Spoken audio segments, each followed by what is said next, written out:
Hello viewer, welcome back to our channel maths zone with PP. मैं संजीव कुमार आज आपको class 12 की अर्थशास्त्र की चैप्टर 2 जो भारतीय अर्थव्यवस्था है उसकी डिटेल जानकारी देता हूं। तो आइए स्टार्ट होते हैं अब।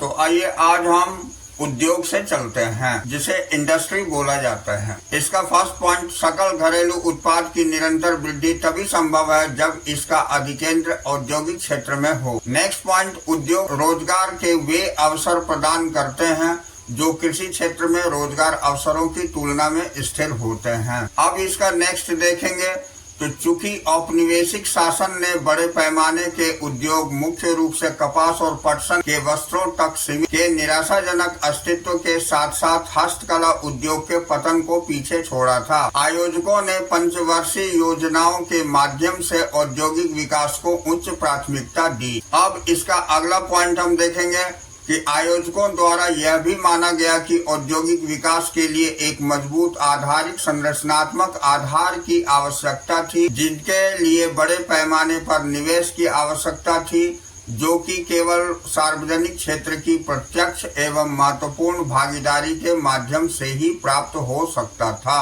अब उद्योग के अंतर्गत हम इसका नेक्स्ट टॉपिक देखेंगे, भारतीय औद्योगिक विकास में सार्वजनिक एवं निजी क्षेत्र, that is public and private sectors in Indian industrial development.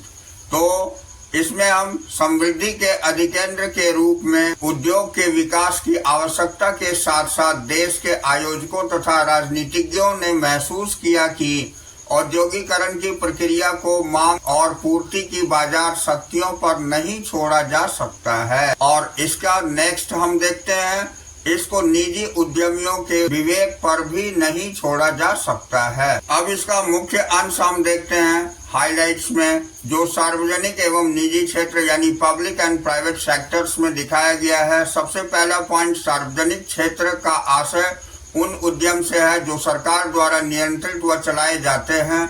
ये मुख्यतः सामाजिक कल्याण के उद्देश्य से संचालित होते हैं। नेक्स्ट पॉइंट, निजी क्षेत्र का आशय उन उद्यम से है जो निजी व्यक्तियों द्वारा नियंत्रित व चलाए जाते हैं।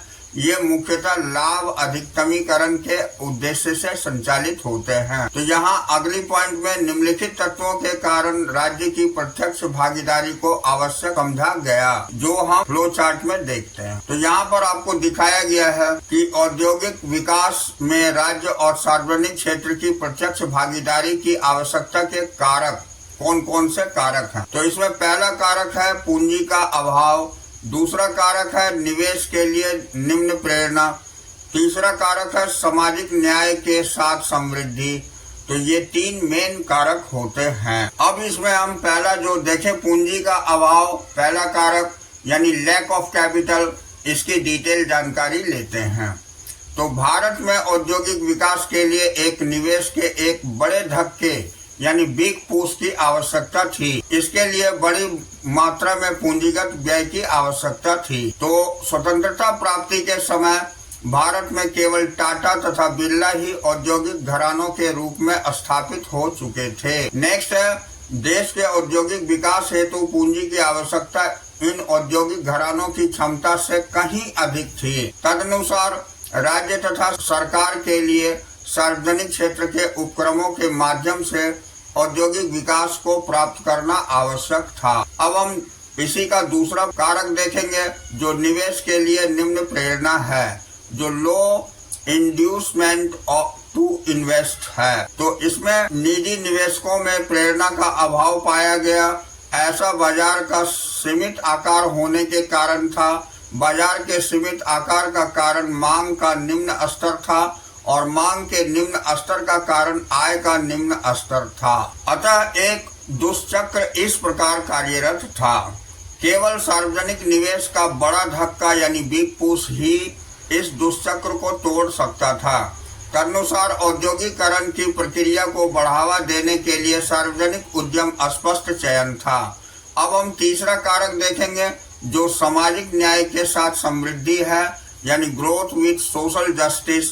तो स्वतंत्रता के पश्चात सरकार को यह पूर्ण रूप से स्पष्ट था कि भारतीय अर्थव्यवस्था को समाजवादी ढांचा दिए जाने की आवश्यकता है। तदनुसार सामाजिक न्याय के साथ समृद्धि को पंचवर्षीय योजनाओं के मुख्य लक्ष्य के तौर पर निर्धारित किया गया। इसके अंतर्गत सरकार को इस बात का पूर्ण ज्ञान था कि इस उद्देश्य को केवल औद्योगिकरण की प्रक्रिया में राज्य की प्रत्यक्ष भागीदारी द्वारा ही प्राप्त किया जा सकता है, क्योंकि इसके लिए रोजगार सृजित करने वाले निवेश की आवश्यकता होती है, न कि लाभ अधिकतम करने वाले निवेश की। अब इसके अंतर्गत धन के विकेंद्रीकरण को हतोत्साहित किया गया तथा सार्वजनिक निवेश न कि निजी निवेश को इसे प्राप्त करने के लिए सर्वोत्तम साधन माना गया। अब हम इसके हाइलाइट्स देखेंगे जो मुख्य अंश है। तो इसके अंतर्गत अर्थव्यवस्था के प्रभावशाली शिखरों पर नियंत्रण यानी control of commanding Heights of the economy हम देखेंगे। तो इसमें पहला पॉइंट है अर्थव्यवस्था के प्रभावशाली शिखर से अभिप्राय सामरिक दृष्टि के महत्व यानी स्ट्रेटेजिक सिग्निफिकेंस के उद्योग से है। ये उद्योग परिवहन तथा संचार सहित इस कारण सामरिक महत्व के थे क्योंकि अर्थव्यवस्था के समग्र औद्योगिकरण के लिए ये आधारिक संरचनात्मक आधार इंफ्रास्ट्रक्चर बेस प्रस्तुत करते हैं। सरकार ने ऐसे उद्योग का विकास सार्वजनिक क्षेत्र के उद्यमों के रूप में करने का निर्णय लिया। अब नेक्स्ट पॉइंट प्रभावशाली शिखरों में प्रतिरक्षा उत्पाद के उद्योग यानी इंडस्ट्रीज ऑफ डिफेंस प्रोडक्शन को भी शामिल किया गया। इन उत्पादों की देश की प्रतिरक्षा के लिए सामरिक आवश्यकता होती है, जिस कारण इन उद्योगों को निजी उद्यमियों के हाथ में सौंपा नहीं जा सकता। अब हम इसका अगला पॉइंट देखेंगे जो सन 1956 की औद्योगिक नीति प्रस्ताव राज्य की प्रमुख भूमिका का घोषणा पत्र है, जिसे हम इंग्लिश में industrial policy resolution of 1956 a declaration on leading role of the state कहते हैं। तो इसके अंतर्गत फर्स्ट पॉइंट सन 1956 के औद्योगिक नीति प्रस्ताव द्वारा इस बात की स्पष्ट घोषणा की गई थी कि औद्योगिकरण की प्रक्रिया में सरकार की प्रमुख भूमिका होगी। नेक्स्ट पॉइंट, इस नीति द्वारा दूसरी पंचवर्षीय योजना की रूपरेखा प्रस्तुत की गई। यह सामाजिक न्याय के साथ समृद्धि को प्राप्त करने के में मील का पत्थर भी था। अब इसके अंतर्गत सन 1956 की औद्योगिक नीति की मुख्य विशेषताएं निम्नलिखित हैं। तो इसमें पहला पॉइंट है कि उद्योगों का 3 श्रेणियों में वर्गीकरण हुआ था, यानी 3-fold क्लासिफिकेशन ऑफ इंडस्ट्रीज हम लोग देखते हैं। तो उद्योगों का निम्नलिखित 3 श्रेणियों में वर्गीकरण किया गया। तो यहाँ हम देखते हैं उद्योगों का 3 श्रेणियों में वर्गीकरण यानी 3-fold क्लासिफिकेशन ऑफ इंडस्ट्रीज, जिसमें कि पहला था वे उद्योग जिनकी स्थापना तथा विकास केवल सार्वजनिक क्षेत्र के उद्यमों के रूप में किया जाएगा, और दूसरा इसी श्रेणी में परमाणु ऊर्जा, रक्षा और रेलवे शामिल है। अब इसके अंतर्गत दूसरा श्रेणी था वे उद्योग जिनकी स्थापना निजी तथा सार्वजनिक दोनों क्षेत्रों के उद्यमों के रूप में की जाएगी, और इसी में किंतु निजी क्षेत्र केवल गौण भूमिका निभाएगी। इस श्रेणी के नए उद्यम केवल सार्वजनिक क्षेत्र में ही स्थापित किए जाएंगे। अब इस श्रेणी में उद्योग, खनन उद्योग आदि शामिल है। अब तीसरा जो श्रेणी था वो था अन्य उद्योग, जिसमें तथा श्रेणियों के उद्योग के अतिरिक्त अन्य सभी उद्योग को निजी क्षेत्र के लिए छोड़ दिया। तो ये 3 कैटेगरी में बांटा गया। तो इस प्रकार सन 1956 के औद्योगिक नीति प्रस्ताव ने स्पष्ट कर दिया कि अर्थव्यवस्था में औद्योगिकरण की प्रक्रिया में राज्य का नेतृत्व होगा या राज्य प्रायोजक होगा। अब नेक्स्ट हमारी है औद्योगिक लाइसेंसिंग, जिसे हम इंडस्ट्रियल लाइसेंसिंग बोलते हैं। तो निजी क्षेत्र में उद्योगों को स्थापित करने के लिए सरकार से लाइसेंस लेना आवश्यक बना दिया। अब लाइसेंसिंग नीति के पीछे मूल विचार देश के पिछड़े क्षेत्रों में उद्योगों को प्रोत्साहित करना था। ऐसी क्षेत्रीय समानताओं को प्रोत्साहित करने के लिए किया गया। अब इसके नेक्स्ट पॉइंट, एक नए उद्यम को स्थापित करने के लिए न केवल लाइसेंस लेना जरूरी था, बल्कि चालू उद्यमों को अपनी उत्पादन क्षमता का विस्तार करने के लिए भी सरकार से लाइसेंस लेना आवश्यक था। इस प्रकार संसाधनों का आवंटन विभिन्न उपयोगों में नियमित किया जाना था। इसका अधिकेंद्र सामाजिक कल्याण को बढ़ावा देना था, न कि निजी लाभों को। अब इसका अगला पॉइंट है औद्योगिक रियायतें। जिसको हम इंडस्ट्रियल कंसेशन बोलते हैं। तो देश के पिछड़े क्षेत्रों में उद्योगों की स्थापना हेतु निजी उद्यमियों को कई प्रकार की रियायतें प्रदान की गई। इन रियायतों में शामिल थे कर अवकाश यानी टैक्स हॉलिडे, कुछ समय के लिए कर के भुगतान से मुक्ति तथा रियायती दरों पर बिजली की आपूर्ति। तो औद्योगिक लाइसेंसिंग की नीति की भांति औद्योगिक रियायतों का उद्देश्य क्षेत्रीय समानताओं को प्रोत्साहित करना था। अब देखिए छोटे पैमाने के उद्योग, ये हमारा अगला पॉइंट है जिसे स्मॉल स्केल इंडस्ट्री बोलते हैं। तो अब हम इसके बारे में डिटेल जानकारी प्राप्त करेंगे। तो औद्योगिकरण की प्रक्रिया के दो व्यापक पक्ष थे जो नीचे दिए गए प्रवाह चार्ट यानी फ्लो चार्ट में दिखाए गए हैं। तो औद्योगिकरण की प्रक्रिया के दो व्यापक पक्ष, two major dimensions of the process of industrialisation.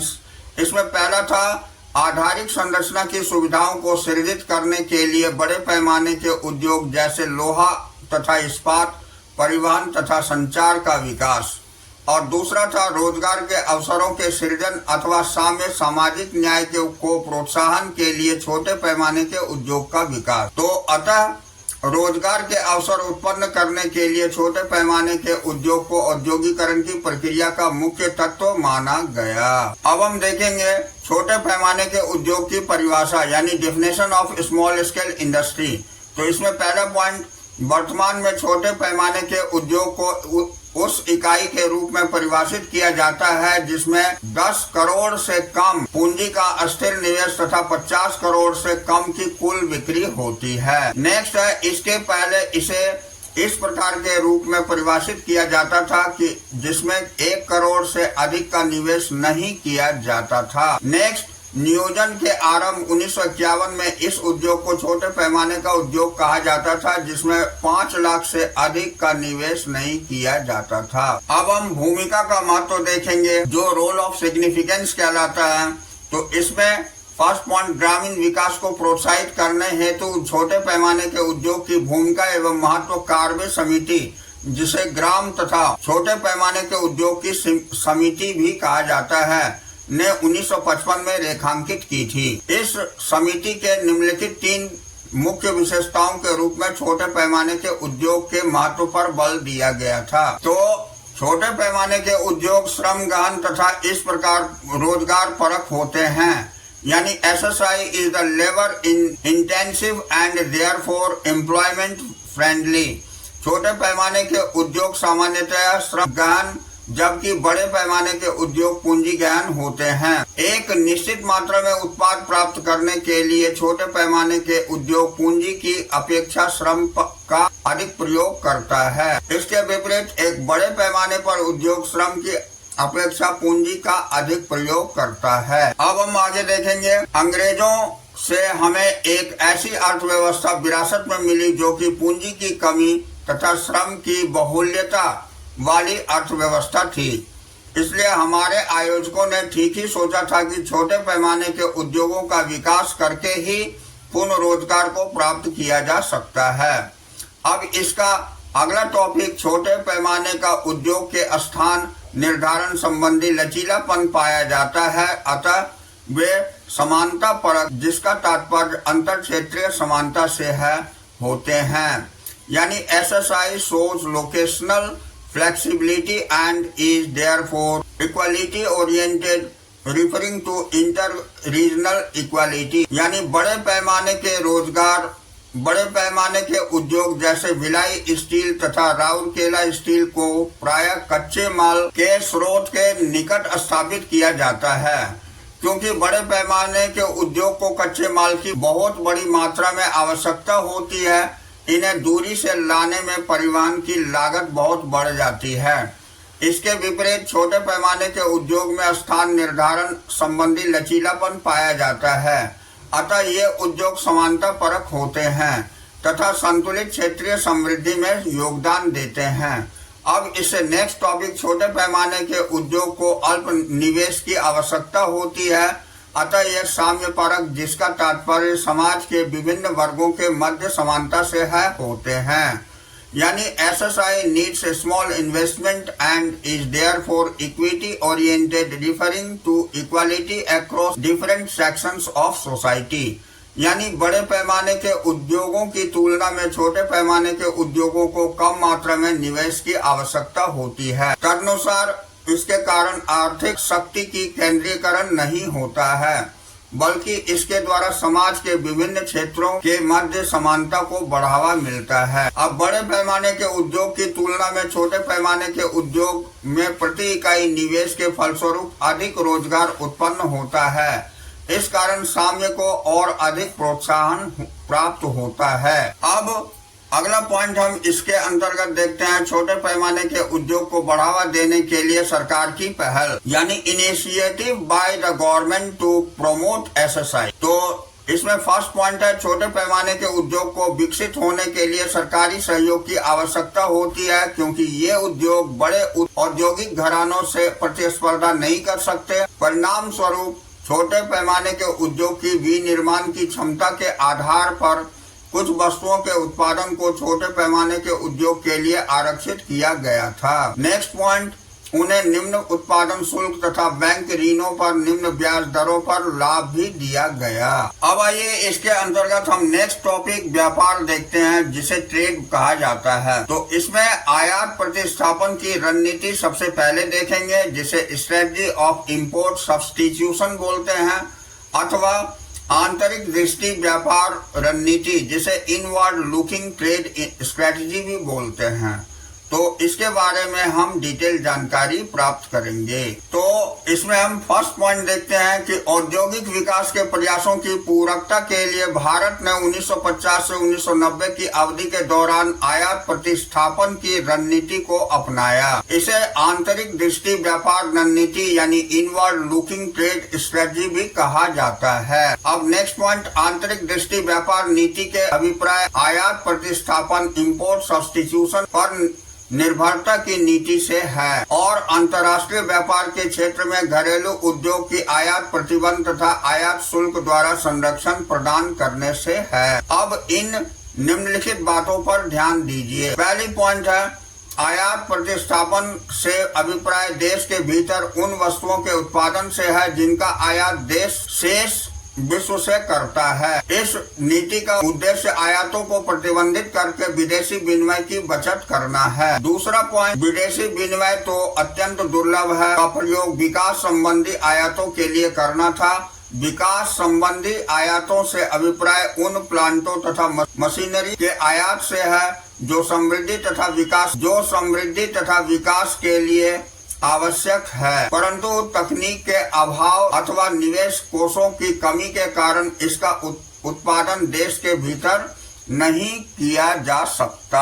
अब हम इसमें थर्ड पॉइंट देखेंगे। तो आंतरिक दृष्टि व्यापार नीति द्वारा सरकार ने विदेशी विनिमय के मितव्ययी प्रयोग आयात प्रतिस्थापन पर निर्भर रहकर को अधिक महत्व दिया, न कि विदेशी विनिमय को अर्जित करने को निर्यात प्रोत्साहन पर निर्भर रहकर। अब इसका अगला पॉइंट, सरकार घरेलू उद्योगों को अंतर्राष्ट्रीय प्रतिस्पर्धा से भी संरक्षण देना चाहती थी। अब देखिए इसमें हम मुख्य अंश यानी हाईलाइट देखते हैं। तो आयात प्रतिस्थापन तथा निर्यात प्रोत्साहन रणनीतियां, जिसे हम import substitution and export promotion strategies बोलते हैं। तो इसमें पहला पॉइंट हम आयात प्रतिस्थापन यानी इंपोर्ट सब्स्टिट्यूशन देखते हैं। तो विदेशी विनिमय बचत करने की वह नीति है जिसके द्वारा उन वस्तुओं के घरेलू उत्पादन को प्रोत्साहन दिया जाता है जिसका देश से विश्व से आयात करता है। घरेलू उद्योग को आयात प्रतिबंधों तथा आयात शुल्कों द्वारा विदेशी प्रतिस्पर्धा से संरक्षण प्रदान किया जाता है। ठीक नेक्स्ट पॉइंट, इसके विपरीत निर्यात प्रोत्साहन एक्सपोर्ट प्रमोशन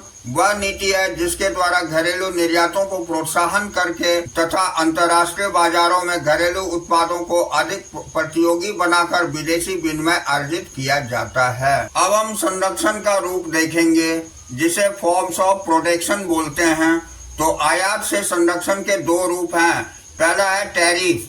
टैरिफ आयातित वस्तु पर लगाया गया शुल्क है। यह आयातित वस्तुओं की कीमत को प्रत्यक्ष रूप से बढ़ाता है और इस प्रकार घरेलू उत्पादकों को विदेशी प्रतियोगिता से संरक्षण प्रदान करता है। दूसरा है कोटा, जिसे कोटा ही बोला जाता है। इसके अंतर्गत सरकार विभिन्न देशों से विभिन्न वस्तुओं के आयातों की मात्रा निश्चित कर देती है अतः देश की आवश्यकताओं को ध्यान में रखकर कोटा निश्चित किया जाता है। अब तीसरा पॉइंट, टैरिफ तथा कोटा दोनों आयातों को प्रतिबंधित करते हैं और इस प्रकार विदेशी प्रतियोगिता से घरेलू उत्पादकों का संरक्षण दिया जाता है। अब हम इसके अंतर्गत 1950 से 1990 की अवधि के दौरान भारत की विकास रणनीति देखेंगे, यानी India's growth strategies during the period 1950 to 1990। तो इसमें फर्स्ट पॉइंट है विशिष्ट विशेषताएं, यानी कैरेक्टरिस्टिक फीचर्स हम देखेंगे। तो इस अध्याय के उपरोक्त खंडों यानी खंड 2.1 से 2.5 का संयुक्त अवलोकन 1950 से 1990 की अवधि के दौरान भारत की विकास रणनीति की कुछ विशिष्ट विशेषताएं प्रस्तुत करता है, जो निम्नलिखित है। तो इसमें फर्स्ट पॉइंट है, भारत ने संपूर्ण विकास मॉडल या संपूर्ण विकास की रणनीति के रूप में मिश्रित अर्थव्यवस्था और पंचवर्षीय योजनाएं यानी mixed economy and 5 years plans को अपनाया। दूसरा पॉइंट है, औद्योगिकरण की प्रक्रिया में सार्वजनिक उद्यम को एक केंद्रीय भूमिका निभानी थी। तो तीसरा पॉइंट, औद्योगिकरण की प्रक्रिया में निजी उद्यमों को केवल द्वितीयक भूमिका निभानी थी और वह भी परमिट लाइसेंस राज्य यानी परमिट लाइसेंस राज्य के अंतर्गत। अब परमिट लाइसेंस राज्य वह प्रणाली थी जिसके अंतर्गत निजी उद्यमों को उसके संसाधन के लिए लाइसेंस प्राप्त करना था और अधिकतर मामलों में वस्तुओं का उत्पादन क्षमता की एक निश्चित सीमा के अंतर्गत करना था। अब चौथा पॉइंट है, औद्योगिकरण की प्रक्रिया आयात प्रतिस्थापन यानी इंपोर्ट सब्स्टिट्यूशन पर केंद्रित थी। इसका अर्थ है कि ऐसी वस्तुओं के उत्पादन की उच्च प्राथमिकता दी जानी थी जो शेष विश्व से आयात की जाती है। इसका उद्देश्य आत्मनिर्भरता तथा विदेशी विनिमय के मितव्ययी प्रयोग को प्राप्त करना था। अब इसका पांचवा पॉइंट, जहां तक संभव हो विदेशी प्रतियोगिता से घरेलू उद्योग को संरक्षण दिलवाना था। संरक्षण प्रदान करने के लिए पहली पॉइंट, आयातों का भारी आयात शुल्क लगाया जाना था तथा दूसरा, आयात का कोटा निर्धारित किया जाना था। यह महसूस किया गया कि संरक्षण द्वारा घरेलू उद्योग के विकास की गति तीव्र होगी। अब इसके अंतर्गत छठा पॉइंट, देश के आधारिक संरचना के आधार पर निर्माण करने के लिए बड़े पैमाने के उद्योग का विकास किया जाना था। और इसका सातवां पॉइंट, रोजगार तथा साम्य के उद्देश्यों को प्राप्त करने हेतु छोटे पैमाने के उद्योग का विकास किया जाना था। अब देखिए इसके अंतर्गत अगला टॉपिक हम लाभ एवं हानियां यानी प्रोस एंड कॉन्स देखेंगे, अथवा अच्छे या बुरे प्रभाव जिसको गुड एंड बैड इफेक्ट्स बोलते हैं। इसके अंतर्गत हम डिटेल जानकारी प्राप्त करेंगे। तो देखिए ये अच्छे प्रभाव यानी गुड इफेक्ट्स हम देखते हैं। तो 1950 से 1990 की अवधि के दौरान विकास की रणनीति ने निम्नलिखित अच्छे प्रभाव प्रदान किए। तो इसमें पहला है, आर्थिक विकास को हरित क्रांति के साथ बड़ा धक्का बिग पुश प्राप्त हुआ। अब कृषि उत्पादन में भारी वृद्धि के बावजूद औद्योगिक क्षेत्र का सकल घरेलू उत्पाद जीडीपी में योगदान 1950 से 51 में 13% से बढ़कर 1990-91 में 24.6% हो गया है, जो संरचनात्मक परिवर्तन के साथ विकास का संकेत है। अब औद्योगिक उत्पादन में महत्वपूर्ण वृद्धि दर्ज की गई। सन 1950 से 1990 की अवधि के दौरान औद्योगिक उत्पादन में लगभग 6% प्रतिवर्ष की महत्वपूर्ण वृद्धि देखी गई। अब इसका अगला पॉइंट, भारतीय उद्योग अब केवल सूती वस्त्र और जूट पर ही सीमित नहीं रह गया था। वास्तव में औद्योगिक क्षेत्र 1990 तक मुख्यतः सार्वजनिक क्षेत्र के कारण विविधतापूर्ण डाइवर्सिफाइड बन गया था। तीसरा पॉइंट, औद्योगिक क्षेत्र में सुस्पष्ट विविधीकरण देखा गया। इस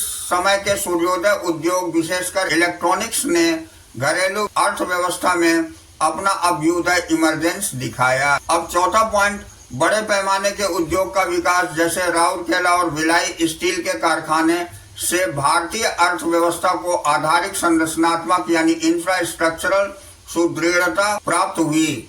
भारतीय अर्थव्यवस्था ने दिखाया कि वह बड़े पैमाने पर औद्योगिकरण के प्रभाव को सहन करने की क्षमता रखता है। अब पांचवा पॉइंट, सामाजिक न्याय के साथ समृद्धि के उद्देश्य की प्राप्ति में छोटे पैमाने के उद्योग के विकास का पर्याप्त योगदान रहा। छोटे पैमाने के उद्योगों के विकास ने छोटे निवेशकर्ताओं की उद्यमशीलता के अवसर प्रदान किए और बड़े उद्यमों के लिए धन की कमी थी। अब संक्षेप में 1950 से 1990 की अवधि के दौरान विकास प्रक्रिया ने अर्थव्यवस्था में उल्लेखनीय संरचनात्मक बदलाव दर्शाए। कृषि क्षेत्र का महत्व जीडीपी में अपने सापेक्षिक योगदान के संदर्भ में औद्योगिक क्षेत्र के पक्ष में घटने लगा। पंचवर्षीय योजनाओं की लक्ष्यों यानी विकास, आधुनिकीकरण, साम्य तथा आत्मनिर्भरता ने समृद्धि और विकास की दर को प्राप्त करना प्रारंभ कर दिया।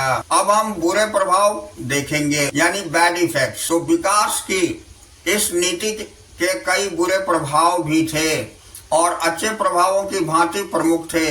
ये निम्नलिखित हैं। इसमें पहला है, समाज के साथ साथ आयोजकों को सार्वजनिक क्षेत्र के अत्यधिक प्रभुत्व का आभास हुआ। कुछ उपभोक्ता वस्तुओं के उत्पादन को आरक्षित करने जिसका उत्पादन निजी क्षेत्र भली भांति कर सकता था को अत्यधिक प्रभुत्व का कारण पाया गया। अब यह अत्यंत आश्चर्यजनक था कि ब्रेक तथा जूतों का उत्पादन भी सार्वजनिक क्षेत्र के उद्यमों द्वारा किया जा रहा था। इस कारण विकास के एजेंट के रूप में निजी क्षेत्र का महत्व कम हो गया। दूसरा पॉइंट, सार्वजनिक क्षेत्र में एकाधिकार धीरे धीरे सामाजिक महाभार यानी डेट सोशल वेट के रूप में परिवर्तित हो गया।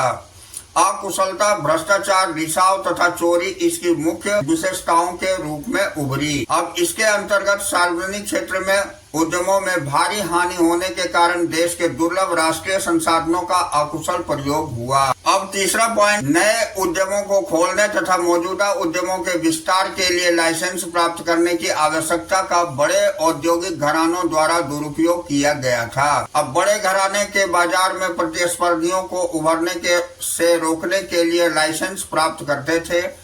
यह पूरी प्रणाली परमिट लाइसेंस राज की प्रणाली के रूप में बाजार में बड़े घराने के प्रभुत्व में फलने फूलने लगी। अब चौथा पॉइंट, घरेलू उद्योगों के संरक्षण के फलस्वरूप घरेलू उद्योग के विकास को प्रोत्साहन प्राप्त हुआ, किंतु यह अंतर्राष्ट्रीय स्तर की गुणवत्ता प्राप्त करने में विफल रही। इसमें प्रतियोगियों के अभाव ने घरेलू उद्योगों को बाजार पर एकाधिकार नियंत्रण प्राप्त करने के लिए उत्तेजित किया।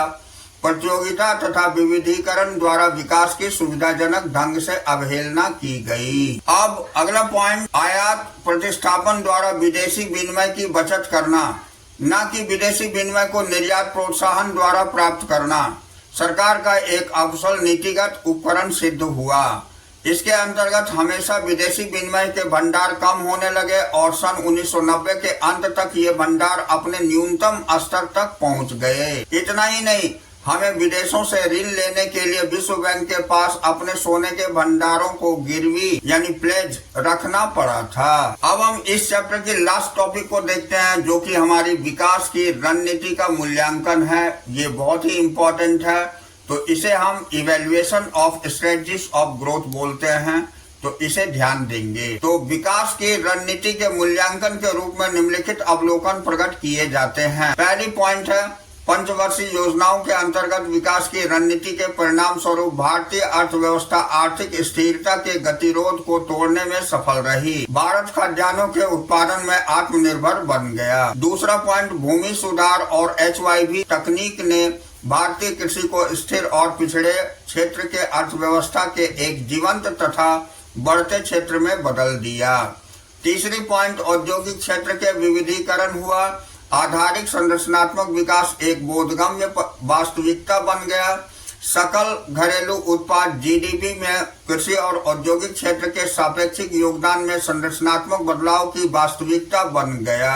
अब अगला पॉइंट, परंतु विरोधाभासी रूप से जबकि औद्योगिक क्षेत्र में वृद्धि हुई तथा कृषि क्षेत्र में सकल घरेलू उत्पाद में योगदान में कमी हुई, तब भी 65% जनसंख्या 1990 तक कृषि क्षेत्र में कार्यरत थी। इसका अर्थ है कि औद्योगिक तथा सेवा क्षेत्र की वृद्धि कृषि क्षेत्र की अधिशेष श्रम शक्ति को समाहित करने के लिए पर्याप्त नहीं थी। अब अगला पॉइंट, हरित क्रांति के परिणाम स्वरूप उत्पादकता में तेजी के कारण कृषि क्षेत्र में अधिशेष श्रम शक्ति का ढेर बच गया, लेकिन औद्योगिक वृद्धि इस अधिशेष श्रम शक्ति को समाहित करने के लिए पर्याप्त नहीं थी। परिणाम स्वरूप आयोजकों का सामना शहरी क्षेत्रों में शिक्षित युवाओं के बीच बेरोजगारी की समस्या के साथ अर्थव्यवस्था में भारी ग्रामीण बेरोजगारी की समस्या से हुआ। इसे पंचवर्षीय योजना के अंतर्गत अपनाई गई औद्योगिक नीति की मुख्य कमी के रूप में मान्यता दी गई है। अब अगला पॉइंट, इसके अतिरिक्त विदेशी प्रतिस्पर्धा से अत्यधिक नियंत्रण तथा संरक्षण से घरेलू उत्पादकों को गैर प्रतिस्पर्धा एवं अकुशलता मिली। संरक्षित निजी क्षेत्र में कभी आधुनिकीकरण तथा कभी विविधीकरण की आवश्यकता महसूस नहीं की। समय के साथ साथ औद्योगिकरण की रणनीति के दुष्परिणाम अच्छे परिणामों को इतना धुंधला करने लगे थे कि सरकार को इसकी आर्थिक विकास की संपूर्ण रणनीति को विवश होकर पुनर्विवेचन करना पड़ा। इसके अनुरूप नई आर्थिक नीति यानी न्यू इकोनॉमिक पॉलिसी नैप का उदय हुआ। इसका विवरण अध्याय 3 में किया गया है, जो कि हम अगले अध्याय में देखेंगे। तो आज हमारी चैप्टर यही समाप्त होती है। फिर हम लोग अगले दिन अगली चैप्टर में मिलेंगे। तो that's all for today. We will meet again on the next class.